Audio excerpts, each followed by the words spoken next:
warahmatullahi wabarakatuh. Sebelumnya izin memperkenalkan diri. Nama saya Rosdiana Dewi Kartika, NPM 2031050093. Saya dari Prodi Sosiologi Agama, Fakultas Usuluddin UIN Raden Intan Lampung. Baik, di sini saya akan menyampaikan sebuah materi mengenai stratifikasi sosial dalam masyarakat. Perlu diketahui, stratifikasi sosial merupakan suatu perbedaan dalam masyarakat yang dimana di dalamnya terdapat tingkatan. Lantas, apa saja ya kira-kira bentuk dari stratifikasi sosial? Secara umum, terdapat 3 bentuk stratifikasi sosial, yaitu sistem kasta, sistem kelas, dan sistem meritokrasi. Mari kita bahas satu-satu, dimulai dari sistem kasta. Sistem kasta merupakan suatu kondisi di mana seseorang berada pada status sosial tertentu yang didasarkan dengan garis keturunannya. Dan garis sosial tersebut tidak dapat berubah selama individu tersebut masih menganut sistem kasta.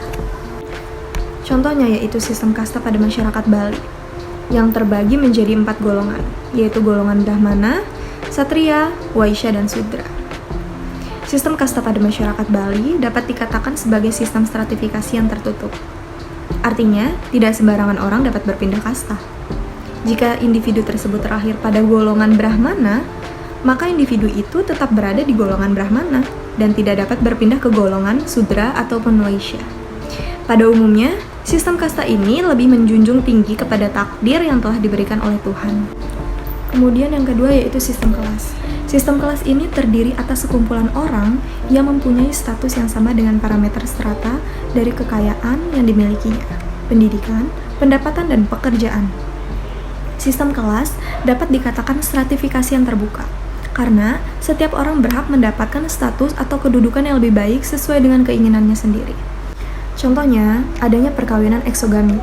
Seorang rakyat biasa yang menikah dengan seorang pangeran, maka otomatis rakyat biasa tersebut menjadi seorang putri. Itu artinya, kelas sosial yang ia capai melalui perkawinan. Tahukah kalian bahwa status sosial ini tidak selalu berubah menjadi lebih baik loh?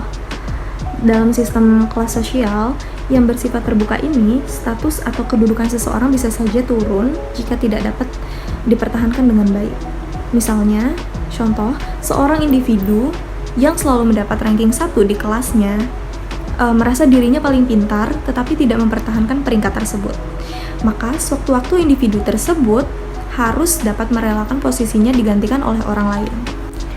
Dan yang terakhir adalah sistem meritokrasi.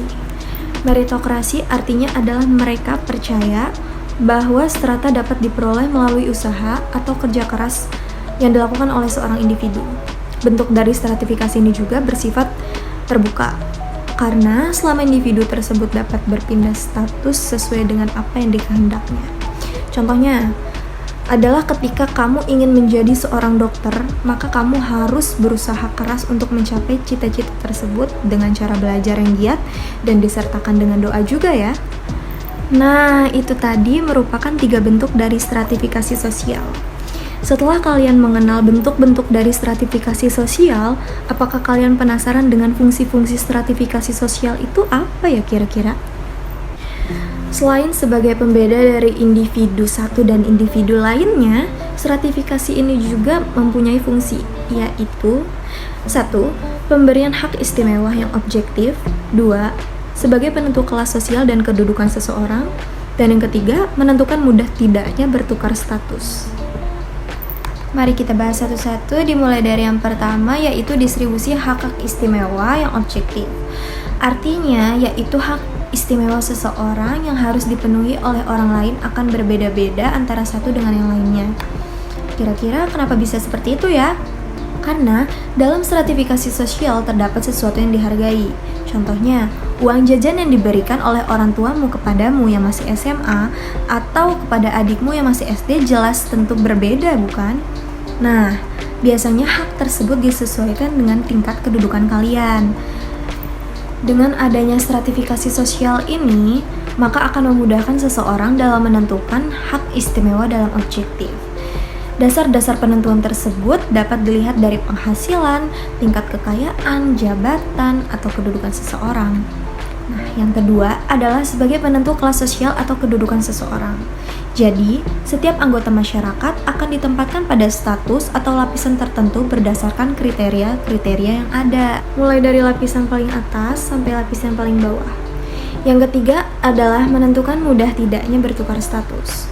Secara tidak langsung, stratifikasi juga sebetulnya dapat mendorong individu lain untuk bisa memperoleh kedudukannya agar menjadi lebih baik lagi. Nah, jadi itu tadi fungsi-fungsi dari stratifikasi sosial. Mungkin itu saja yang bisa saya sampaikan. Semoga dari materi yang telah saya jelaskan kali ini dapat mudah dipahami oleh kita semua ya. Tetap semangat dan terima kasih atas perhatian kalian semua. Saya ucapkan wassalamualaikum warahmatullahi wabarakatuh.